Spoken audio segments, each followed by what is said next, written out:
and welcome back to another episode of Life Changing Challengers. I know we've been on a little bit of a hiatus here for the last couple of weeks, and I appreciate everybody allowing me a little vacation, but I am back with, you know what? I probably should have came in like this. It's Life Changing Challengers, everybody. I have Dr. Mark Hicks, also known as Dr. Love. Uh, no, actually, just kidding. Dr. Mark Hicks, I have him with me today. Mark, he's got a book that's out, pretty cool, and it's called Learning Love. And we're going to talk about that a little bit later. He's also a speaker, a counselor. He's a relationship specialist. He's got a doctorate in ministry. So we're very, very excited to have him and to learn about his journey into his expertise now in relationships and, how we can make our relationships better. But anyway, Mark, how you doing today? Doing great. Glad to be here. Awesome. I didn't give you my intro question. I usually do that before we actually hit the record button, but I'm just gonna let you wing it. So here we go. Sure. Mark, can you tell us a little bit about your childhood? Where'd you grow up? And what was it like to be Mark as a kid? It was really pretty good. I was very lucky. I have come to understand through counseling, through just working with people, that there are a lot of dysfunctional families out there. There are a lot of toxic relationships. And I was one of the lucky ones. I grew up with parents that had a good marriage. No marriage is perfect, of course, but theirs was great. They were high school sweethearts and were together until my dad passed away. They had a happy life together. I was raised in small town Tennessee with just all the stereotypes that you would think come with that. Just small town living, high school football on Friday nights. There were 68 people in my graduating class. It was just all the beauty and sometimes the boredom of the teenage years of the small town living. My sister and I had a great life growing up. And an interesting part of that is that didn't happen by accident. My dad actually did not have that kind of good story. His dad was a heavy drinker when he was a child. He quit that before I came along. I knew my grandfather as a really good guy. He was great to me, but he was not always a great guy. He was kind of a violent drunk when my dad was young. And my dad made a conscious decision when he was a young man. When I have kids, I'm going to raise them different than I was raised. And he did. He provided a great home for us. We had a great life. And so, yeah, I'm one of the lucky ones. That's amazing. You know what? I consider myself a lucky one as well. I was an only child, but both my parents, they love each other. They love me. And I was extremely lucky. Now, we were growing up, as a teenager, you're always like, it was almost cool to have the dysfunctional fact. Yeah. You know what I mean? It was almost cool. But I'm with you. I was the one, even in high school, that Friday nights were for mom and dad to go to the movies or go get pizza or whatever. And I hung out with my friends on Saturday night. That was just the way it was, except for football games and stuff like that. Sometimes they fell on a Friday. But when you were in school, I can't tell from here, but were you in sports as well? I was into sports. Yeah. I played some basketball and some soccer. Soccer was new in East Tennessee when I was young. So I was one of the very first soccer players in the region of East Tennessee. Played goalie. I really enjoyed that. I kind of liked the novelty of it because it was new. It wasn't something everyone was doing. And so I really had a good time with that. So I was into sports. I was into a lot of things. I was on the student council. I was the Tennessee state president of the Future Business Leaders of America, one of my claims to fame. So I had kind of a variety of experience when I was in school and enjoyed all of it. I hear you. Even my dad to this day is like, "Oh, you're just a jack of all trades, but you're a master of nothing." And I'm like, "Yeah, pretty much." So then you got a lot of education. So I imagine that did you go to university right out of high school? I did. I went to a junior college. And like I said, my high school was very small. So I went to a school that doesn't exist anymore. It was a little Hiawassee College that's no longer functioning. It was a nice little school, a good place to get started coming from a small town. And then I went on and got a bachelor's degree, got a master's degree, then got another master's degree. And then later in life, in my late 40s, got my doctorate. Pretty much my entire 20s was in graduate school working on 2 different master's degrees. I have a master's in mental health counseling and a master's in divinity. Nice. Where was that done? I graduated with a bachelor's in psychology from Carson Newman College. I went to Southern Seminary for my master's in divinity and then to the University of Tennessee for the master's in mental health counseling. Okay. Well, there's a discussion because I bet you people would love to know what it like to go to a seminary for college. It was interesting. I love the deep learning of life. And that's what has really drawn me to psychology and then spirituality and theology. And I've sort of had both of those tracks. So I sort of bounced back and forth. I had the bachelor's in psychology, went to seminary and studied spirituality and theology, and then ended up studying counseling. And then I went and got my doctorate in ministry, but I did my dissertation on recovery, addiction recovery, and the theological and spiritual and church support aspects of that. And so, really, what I've majored in is just people of what makes us tick on a spiritual level, on a psychological level, on an emotional level. What I've always been drawn to, what really makes us live life the way we live it, for good or for bad. How do we live that good life? What makes us healthy people on an emotional level, on a spiritual level, psychological level? And so, yeah, I really enjoyed the work of seminary because you're studying these great theologians and philosophers. And especially back in the old days, there wasn't a lot of difference between theology and philosophy. It really was how spirituality affects life. And so I love studying it. Didn't answer my question, but that's okay. So, like I said, I think it was the difference of like University of Tennessee versus the Oh, seminary. yeah, yeah. But I actually love both. Yeah, it was very different. Of course, as you can imagine, seminary is a little more buttoned up, more of a quiet place, more reserved. University of Tennessee, there was more going on. There was more action and more trouble to get into. But I really love both campuses and both experiences. All right. Oh, so is it pretty much a truthful statement to say that when you're at the seminary, no girls walking around with Daisy Dukes? Not generally, no. No. No. There's girls there, but yeah, they tend to dress more conservatively on the seminary campus. Uh, Okay. at the University of Tennessee, plenty of Daisy Dukes, and among other things. Yeah. What was the first thing you did coming out of school? You went right through, except for the doctorate, that was later. But when you got your master's, obviously that was through. What was the first thing that you ended up doing when you came out of school? I ended up working in the United Methodist Church. I was pastoring. I also did some sideline work of counseling at a local hospital, had a clinic there that I worked in on some hours, but I was full time pastor and have spent my life doing ministry. I did some international mission work, lived overseas for a while, but I also was always kind of drawn into the psychology of it. I did a lot of counseling as a pastor, but I also did things like I had a free counseling clinic that I worked with the local charity organization that helped people with rent and utilities and so forth. They came to me and they said, we can hand out money, but we have people that need help on other levels and we can't help them.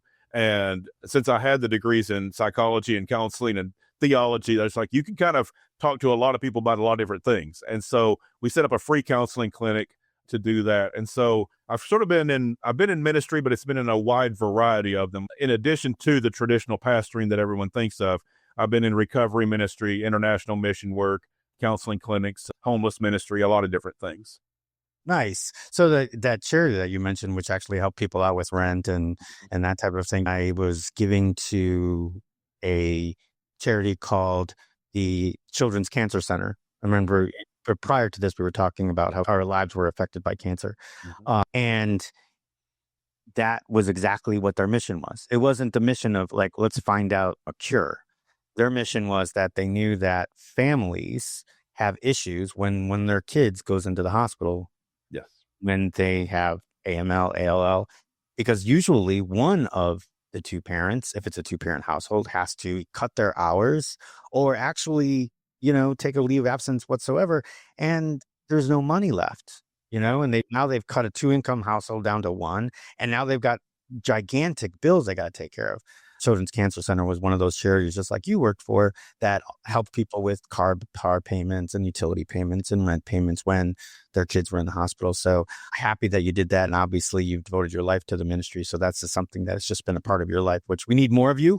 The question I've got is basically, it's interesting because I know that, we've all got this idea that priests in the Christian faith do not get married, but we know that pastors don't conform to that. You're able to have a family and the whole bit.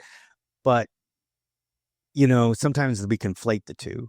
And I know that a lot of people do. It's like, oh, you're a pastor.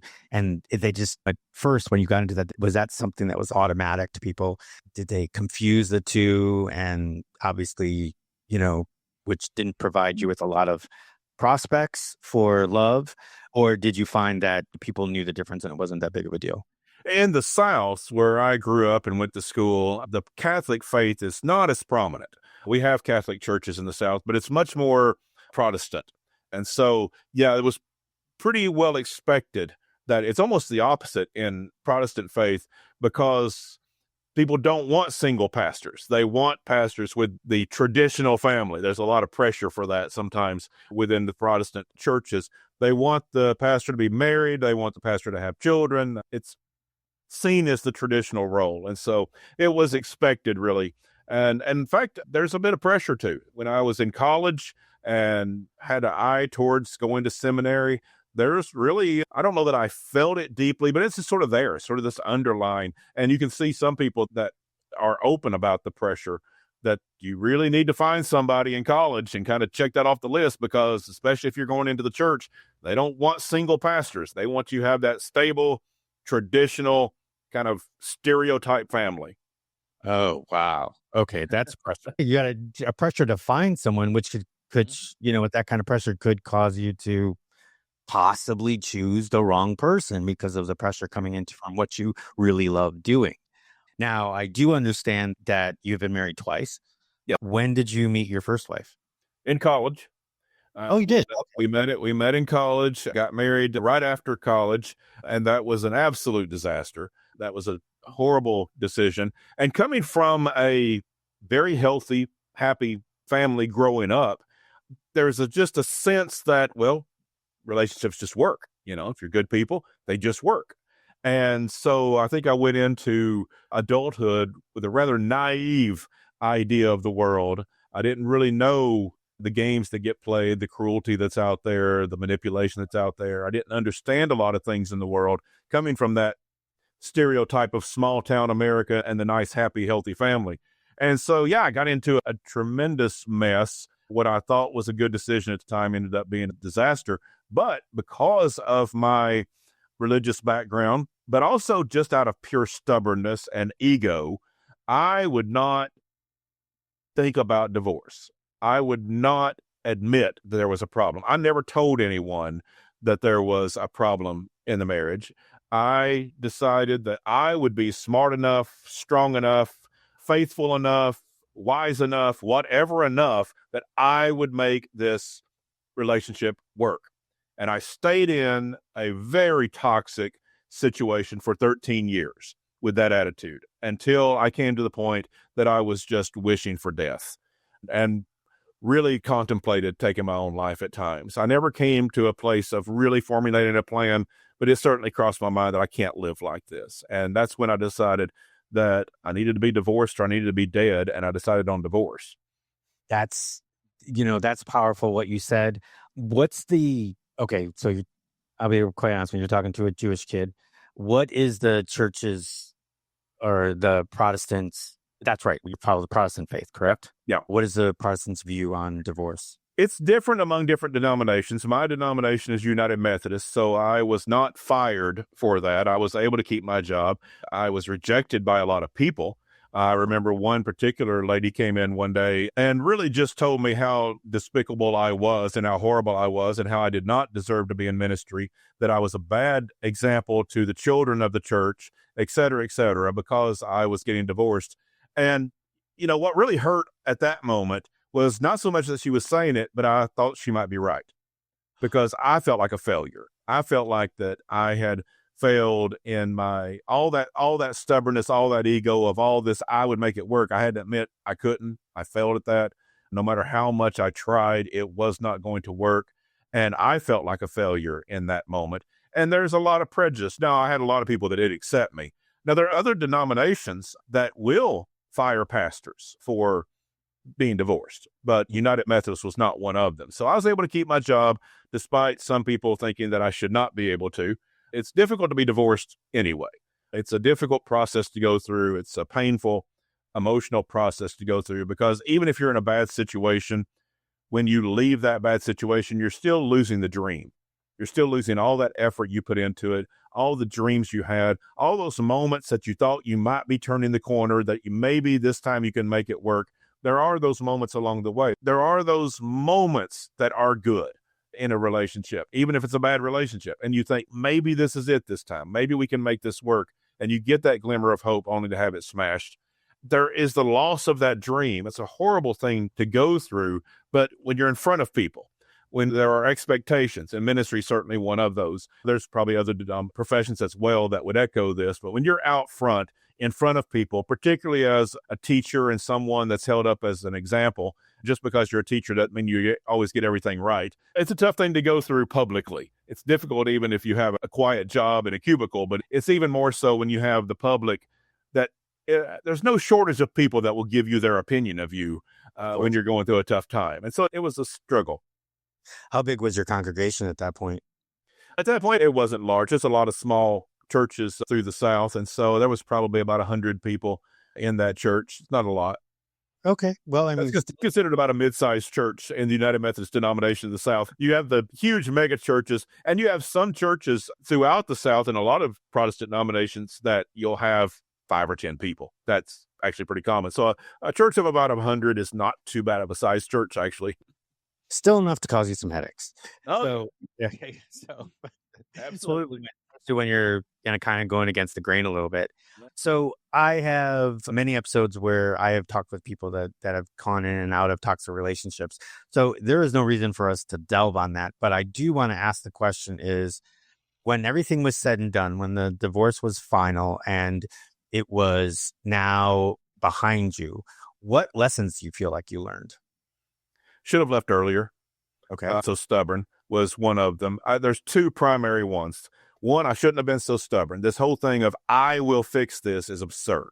That's just ego. It was embarrassment. It was this idea that I didn't want to admit that I had made a mistake getting married. And I didn't want to go through all the judgment that I knew I would be subjecting myself to. So there's a lot of fear in that as well. And I shouldn't have allowed myself to come to the place of just utter despair, just nothing left, completely drained and thinking about death before I would leave. No one deserves to be in these toxic relationships. That you need to get them healthy, which some people can. You can do that if you get the proper help, or some relationships have to end. No one was put on this earth to be abused, to live in toxicity, to be in that kind of misery. That's not what relationships are for. And so I should have put my ego aside and made some decisions earlier. The other thing is, again, this was ego as a young man, I didn't tell anyone. And that was a huge mistake. I kept it to myself. We always acted like we had it together in public. We had a good public view. When we did get divorced, it ran shock through my family, my friends, everyone who knew us, because no one had any idea, because we were fine in public. It was behind closed doors that everything was so, just dreadful. And so it was really just an act that we had fallen into to put on, to carry on in public. And I never told anyone. That was a horrible mistake. If you're going through a toxic relationship, don't keep that secret. Don't let your ego keep you from getting help and getting support. That was an enormous mistake that I would advise everyone not to make. That's a good point right there. And I think a lot of people are like that. It's funny because I've had a few other episodes, like I'd mentioned before, and there are a few of those that were wives of pastors that ended up going through some of this toxicity, and it wasn't their fault. But then I've been on the other side as well. So that's interesting. And I think the biggest lesson there is that if you feel like you're miserable for some reason, and that misery stems around your partner, you need to really take a look. So you said that you had tried to figure this out. You wanted to push ahead. Did you try any professional help? At the end, we did, and that was another mistake. We should have done it long before that. I don't know, looking back, if my spouse would have done that. Maybe I'd have my doubts. But at the end, when things were really falling apart, we did. And I've been on the other side of this. I've been a counselor for a long time, so I have been in that situation where people come into marriage counseling, and it's a very common mistake. It's sort of like calling the fire department when the house is completely engulfed and saying, "Save my house." And that's what a lot of people do. They wait till the fire is completely engulfed their marriage. Whereas if they had come into a therapist, a marriage counselor, a coach, a relationship specialist, anybody that can help professionally when there was a smaller issue, a small kitchen fire that you could put out and deal with. But no, we'll just wait. We'll see if it gets worse. What's going to get worse? And, everything was kind of burning down around us by the time we got into counseling. So another lesson learned, get help and get help early. Yeah. And I'm imagining just going back, and I think you and I are actually closer in age than you might think. So back then, there wasn't this access to professional help, even offices, where now those small problems, people could just go onto a mental health app and they can talk to someone right there, put down the phone or an iPad or your laptop, click in, and you both can sit there and talk to a doctor. You don't even have to go to an office anymore. Yeah. So, with those type of resources that we have today, then I would say, yeah, the minute that you're finding that small grease fire, talk it out, get somebody to help you out. Really believe people need to be in counseling. I write in my book, everyone should be in counseling because life is just so difficult. Even if it's not about your marriage, even if you're happily married, parenting is hard. Finances are hard. Even if you have money, managing money is hard. Life is just complicated today. You have so much more complications even within the family. For example, in the 1940s, whether it be right or wrong, we knew who was doing what within the family as far as the chores, the responsibilities. In the 1940s, that wasn't up for debate. Now, people can argue whether that was right or wrong. I'm not getting into that debate, but it just was. Now, there are no roles. Those all have to be negotiated. It's just more complicated to be married. It's more complicated to be in a family. Who's picking up the kids? Who's making dinner? Who's making financial decisions? All has to be worked out. Life is just more complicated within the family and really a lot of other places. And if you were sick, you would go to a doctor. If you had a toothache, you'd go to a dentist. If your car wasn't running properly, you go to a mechanic. We go to lawyers, we call plumbers, we have any number of professionals that help us. Why would we do anything less with our emotional health, our mental health, our relationships? My life could have been different, perhaps a lot easier if I had gotten the help I needed. It may not have saved the marriage, but it could have helped me a lot earlier to understand that couldn't be saved and gotten out of it a lot better way than I did. We get help from professionals in so many areas, and yet we resist counseling unless we're desperate. You don't have to be desperate. Go for a checkup like you do your doctor. That's profound. Who do you spend most of your time with? You. Yeah. And that means it's your brain. So you don't spend 24 hours a day in our car. You might spend 24 hours a day in your house, but your electricity is not always on. You're not always on the internet. You're not always on your phone. But those are things that, we go and we have a mechanic, we've got a dentist, we got all this other stuff. But 24 hours a day, 7 days a week, your brain is working. Yeah. Why wouldn't you have something to make sure that you took care of that? I never thought about it until just now, until you just brought it up. So I appreciate that because I've always resisted myself.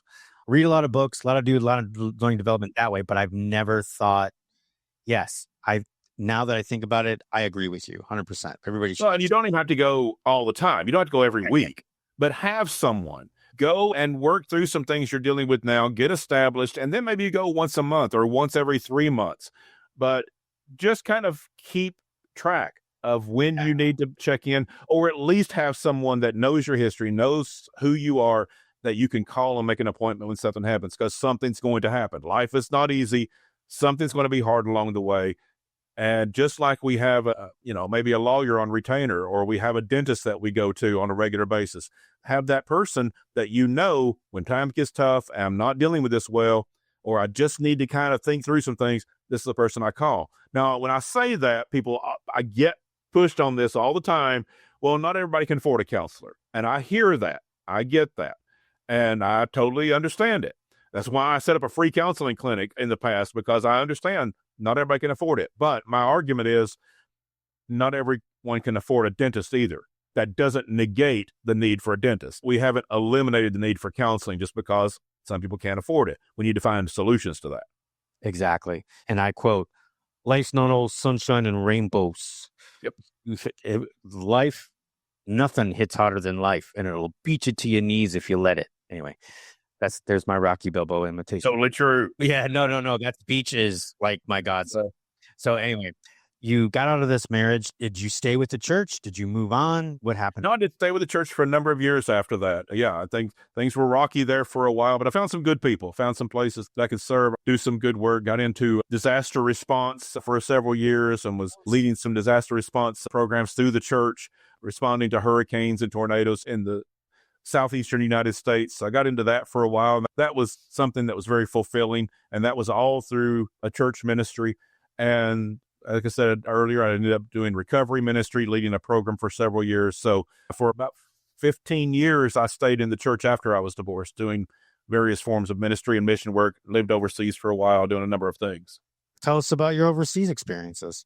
I was in the Czech Republic, which is the most atheistic and agnostic, most secular nation on earth. At least it was at the time. It's a completely secularized society, really does not have churches to speak of. It has some beautiful old churches from the olden days. Some are 1,000 years old, and they're just beautiful, and they take a great deal of pride in them. But it's not really a people of faith. And so I was working there in the English-speaking United Methodist Church of Prague, which is just a fabulous job. I actually had my own radio program there, walked these two paths of faith and spirituality along with psychology. My radio program was called Life Strategies, and it was a psychology program of bringing common practical wisdom to life of how do we deal with the struggles of life. It was a nationwide radio program that I had there in the Czech Republic that was sponsored by the church. The radio station said, no, you can't bring religion into it. I said, well, I have a master's degree in psychology. I can stick with that. But I want to say in the closing that that's sponsored by the church, because I want to say to this very secular culture, the church cares more than about just faith or bringing you into a certain faith tradition. We care about people. We want to help live life. And so I said, if you'll let me say the church sponsored the program, I won't bring religion to it. I'll stick with psychology and counseling. And he said, that's a deal. And so we ended up doing that program sponsored by the church. And it was a great outreach. It did show some people that were very leery of the church that we weren't just trying to make you Christian or make you Methodist. We really cared about people and how can we help people live life. And so that was a great program and a great experience. Yeah, now you're going to go back to the Czech Republic, and it's going to be a big portion, big portion of the Christian faith, and they're all going to say, "Well, I used to listen to this radio program that." All of a sudden, I found myself going to church. Couldn't figure what that'd be great. Yeah, maybe. Well, because we know that a lot of Czechs bounce. Yeah. But yeah, it's a long way to get out. Throw that in there. That was good. That was a missed opportunity. Hey, that joke was brought to you by the United Methodist Church. That's right. Don't move into a new neighborhood without one. Anyway, so you were in the Czech Republic, but somewhere down the line, and you'll have to tell us why, because this is a big portion of your book, is that you did find someone else. I did, yeah. I swore after my first marriage that I would never, ever get married again. I would never even consider getting married again. And then I met Heather and changed my mind. And it's been great. No marriage is perfect. I'm not going to set myself up as perfection, certainly. We have a great life together. We very much love each other and have a wonderful life. She was there with me in the Czech Republic. We have traveled the world together and done a number of things, adventures together, and seen a lot of things and just really enjoy life together. And I've come to say very often, I've had a bad marriage, I've had a good marriage, and good is better. Right. Relationships better, because it's easy to find bad ones, but the good relationships are just better. Not just the relationship itself. It makes life better. It is healthier. It is happier. It makes life better when we have better marriages, better families, better friendships, better relationships with our coworkers. And that's really what my book is about, because it's not just about marriage. It's about the principles, the core principles that we can learn in order to build relationships in every area of life. So did you meet Heather in the church as well? No, we actually met online, because we met it on eHarmony. Dating in the church, and I did not have any ideas of getting married, but it gets pretty lonely just sitting around your house by yourself all the time. And so I thought, I'm going to go out and meet some people, go out to dinner and just have some conversation. It'll be nice. And so I started kind of seeing some people, and you just don't date people in your own church. That gets really, really awkward. Now, every old grandma in the church wants to set the single preacher up with their granddaughter. The answer to that is always no. And it's not a slam on the granddaughter. She may be perfectly lovely, but you just do not go down that road. So the answer there was no. You don't do that. And so there was really no place to meet people in my line of work. It wasn't going to be a real good idea to go to the local bar and pick up girls or anything. So it was really just a point of where do I meet people? So yeah, I got online and we met on eHarmony. She had a similar situation. She was a single mom working at home. She's an online chemistry teacher for an online high school. And so she was teaching full time, doing it online while she was keeping her 3 boys at home. That remote job enabled her to be at home with the boys. And so, where's a single mom of 3 children who works remotely going to meet people? So she did the same thing. She got online. And so, yeah, we were one of those eHarmony couples. Awesome. There was, and I don't remember, unfortunately, I cannot remember the name of the movie, but a great thing we were talking about how there's a great scene in it, and it's Ben Stiller and Ed Norton. And Ed Norton's a priest, and Ben Stiller is a rabbi. Yeah, I can't remember it either. Of all of the grandmothers and stuff. Oh, Rabbi, you got to come over and meet my granddaughter. She would love you. You're such a, it was pretty cool. It was good, but it's nice that that's depicted on something else, that you actually are able to have that case study. So we actually to bring that in. True to life. Yeah, absolutely. And it was a great movie. I just wish it's trying to get on IMDb and I can't find it. But yeah, it was him. And then Jenna Elfman was the love triangle. And that was very funny. They called it the God Squad. It was pretty cool. But it was great. But I'm glad that obviously you found someone after being in a toxic relationship. So let's go down to these principles, because you learned and kind of grasped these principles as you were developing your relationship with Heather, correct? In some ways, yeah. It was certainly coming out of that toxic relationship. I don't know that I was thinking it as much consciously at the time, but what was really stirring in me that I see looking back was I really doubted if love existed. I thought, maybe it's just something that's a few lucky people stumble into, because look at how many toxic marriages there are. Look at how many people get divorced. And of the people who don't get divorced, how many of them are happy?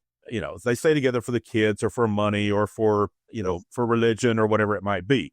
But I started to really question whether love can exist. Does it exist? Is it really possible? And if so, how would we go about doing that? And then coming from counseling background and professionally, that's what we deal with. We deal with relationships. Almost every problem you deal with from a counseling standpoint is a matter of relationship with yourself, a relationship with someone else.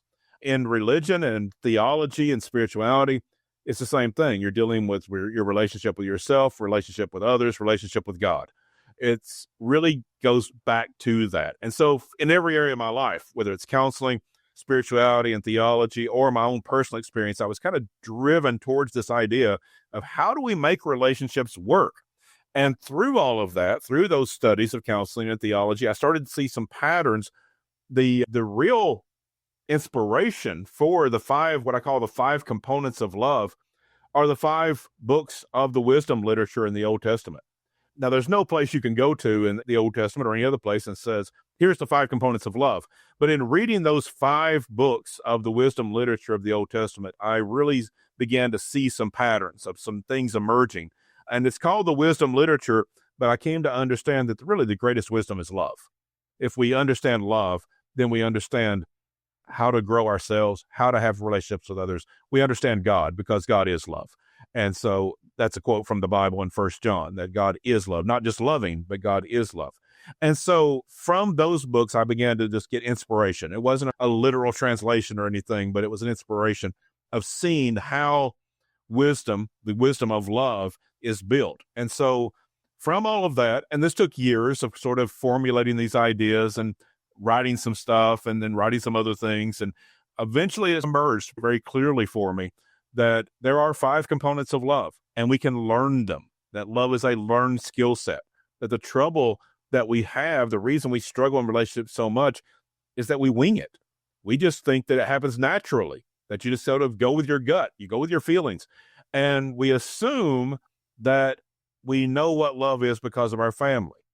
And that's usually a terrible source because we've either come from a toxic family or an abusive family, or even if we came from a healthy family, every family's got its own brand of weird and quirky and odd.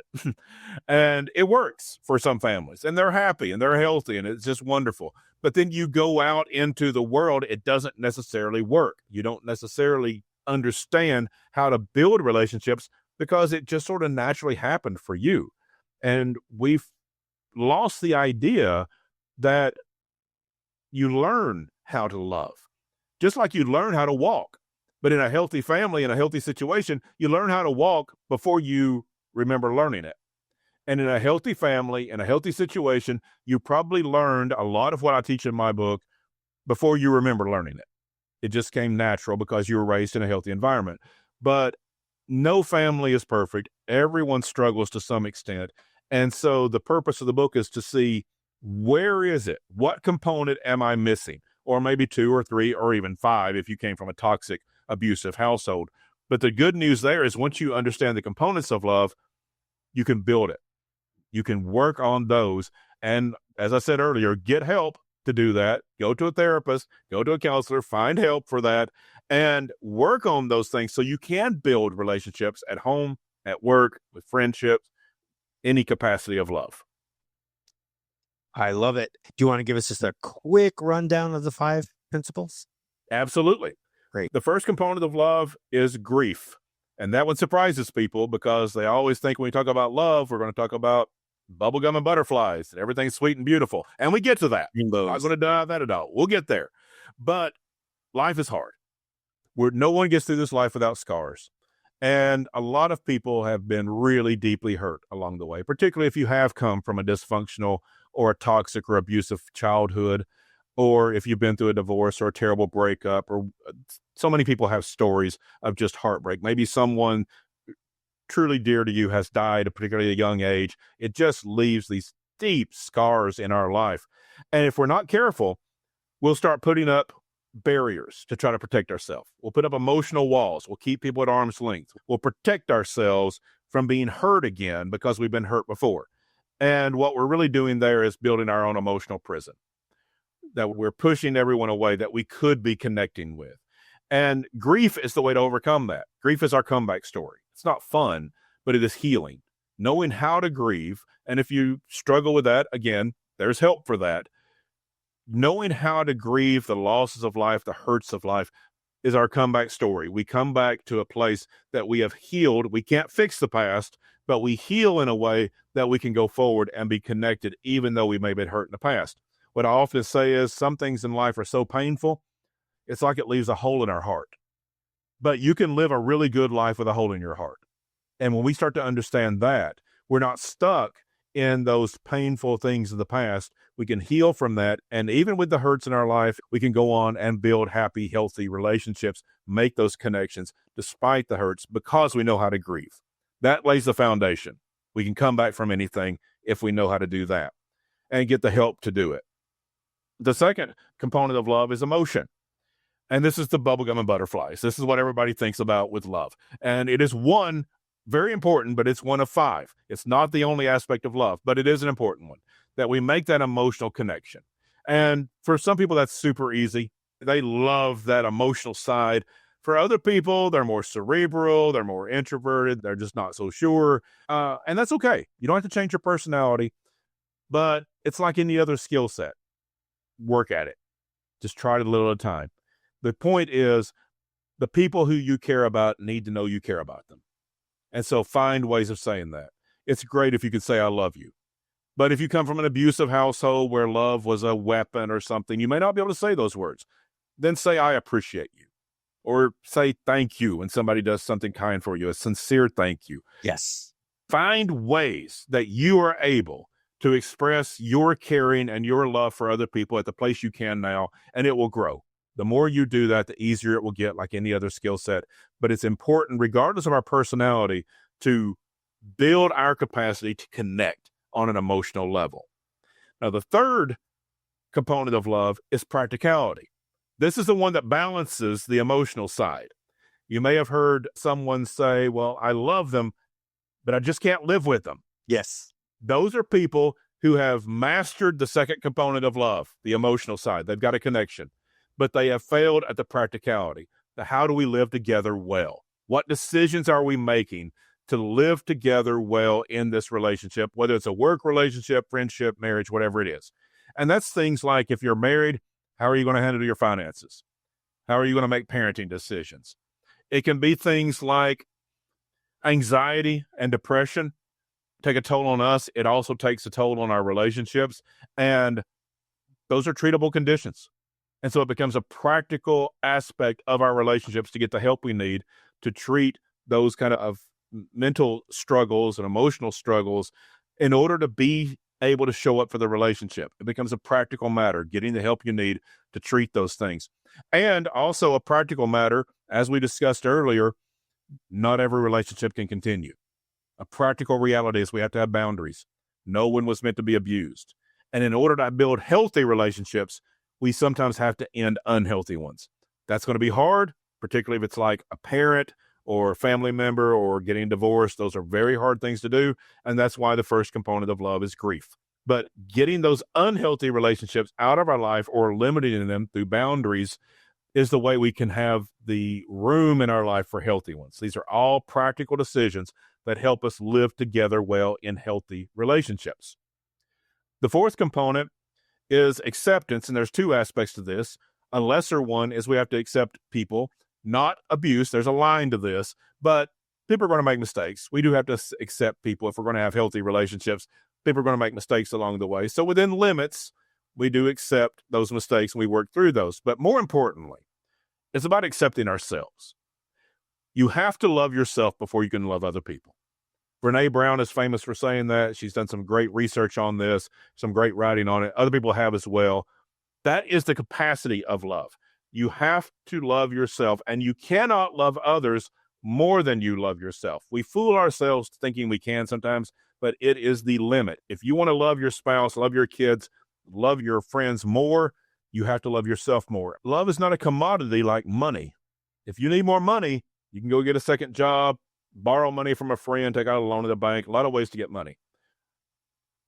If you need more love, it has to grow organically. It is an organic function within us. It's who we are. And so we have to grow that love within us. And that's how we love more. That's how we grow greater connections. We have to love ourselves. And so many people are doing well. They have an emotional connection and they're making good decisions in life, but they're thinking something's really wrong in my relationship. This is just not working. One of the culprits can be, and very often is, we don't really love ourselves. We've put a lot of effort into loving someone else, but we've limited that capacity to love them because we can't love others more than we love ourselves. We have to learn to love ourselves and build that love within us in order to give it away. And then finally, the fifth component is passion. And this is a passion for life. This is enjoying life. Very often we forget this one. Now, we know that life is serious sometimes, and that's why practicality is the third component. We know life can be tragic. That's why grief is the first one. But let's not forget that life needs to be fun. Life needs to be enjoyable, especially with the people we love. And if we get into these relationships, say in our marriage, and we're going to work, and then we're coming home and we're making dinner and we're doing homework with the kids and we're doing some household chores or mowing the yard or whatever we do, and we're getting everything done and we're running this household like clockwork, and everything's getting done. And then we watch our television show and then we go to bed and we think, what is wrong with my marriage? So maybe you forgot to have some fun. You may have forgot to really enjoy it. And very often we see this in people 30s, 40s. For example, they've been told that the way to live life is to get married, have kids, get your education so you can get a good job, get that good job, get promoted, get the house. There's this whole checklist that we're supposed to have. Right. Nothing wrong with that. It may not work for everybody, but for a lot of people, yeah, that's their goals. They want to have all those things. That's good. And then they get to the 30s and 40s and they think, is this it? Well, you forgot to have fun doing those things. Those things weren't just a checklist. They were things to enjoy that marriage, to enjoy the kids, to enjoy that new home, to enjoy your job. Now, every task isn't going to be fun, but some of them can be. And so many times we get so wrapped up in the grind of life and the must do's and the to do list and all this stuff that we forget to look for things that are fun, things that are funny, things that make us laugh, things that can really, we can really just enjoy the people we work with, that we are neighbors with, and the people we live with in our homes.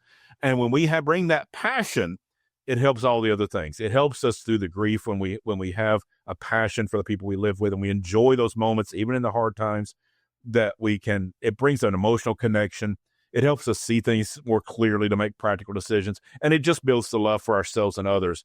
When we are having a passion for life, that becomes the fuel in our engine. It becomes the wind in our sails when we bring a passion for life because we just remember to have fun.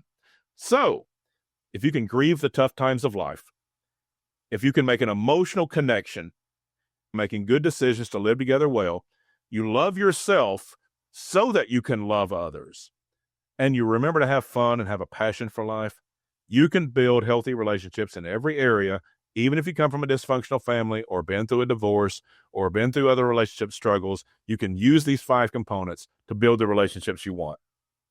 Fantastic. So everybody listen, markhicks.com is the URL. It's actually Mark A. Hicks. Yes. markahicks.com. And that's going to be in the show notes. So they're going to have a link right to it. Take a look at his website. It's actually really, really well done. The book is Learning Love, Building a Life That Matters, and Healthy Relationships That Last by Dr. Mark A. Hicks. So you're good there. Check it out there. There's a pre-order available there. But is it actually out now? Or It's actually out this very week as we're recording. Since it came out. And so, yeah, it is officially out in bookstores everywhere. If they don't carry it at your favorite bookstore, make sure you ask for it. But it is available online, Barnes & Noble, Amazon, wherever you might want to buy books. It's available wherever books are sold. Perfect. And I will make sure that there is a link to that, directly to that probably on Amazon in the show notes as well. And then are you on some socials? I am. I'm on Facebook. I'm on Instagram. You can go to my website. There's links to that. But yeah, I'm on Facebook and Instagram and LinkedIn and all kinds of good stuff. Great. So I'll also make sure that those socials are also linked in the show notes. Even if you think you might be in a good relationship, or definitely if you think you might be teetering on one that might be a little toxic, especially if you're thinking about making a run at, like I said, if you're not in a great relationship, you want to see if you can get better, definitely check it out. If you're in a great relationship, you want to make sure that it stays that way. I would definitely check this out because, listen, I consider myself in a good relationship right now. He's taught me a couple things just in this little 45-minute conversation that we've had. And there's things that I want to check out as well. So I'm definitely going to do that. Thank you, Mark, really, for sharing your story and sharing your 5 principles of love. And yeah, I really appreciate you doing that with us. That was my pleasure. Thank you so much. If you are watching this on YouTube, please go ahead and like and subscribe, hit that notification bell just so you know when the next episode is dropping. If you are listening on Apple or Spotify or any of the other podcast directories, please leave us a little review. And I don't even care if it's a bad review, because any data, anything that I could learn about the episodes, help me evolve the podcast and just make it that much better. So I'd appreciate that. But Mark, thanks again. Really appreciate you joining us and giving us some of your wisdom. And for the rest of you, for Mark and for myself, thank you for listening, and we will see you in the next one.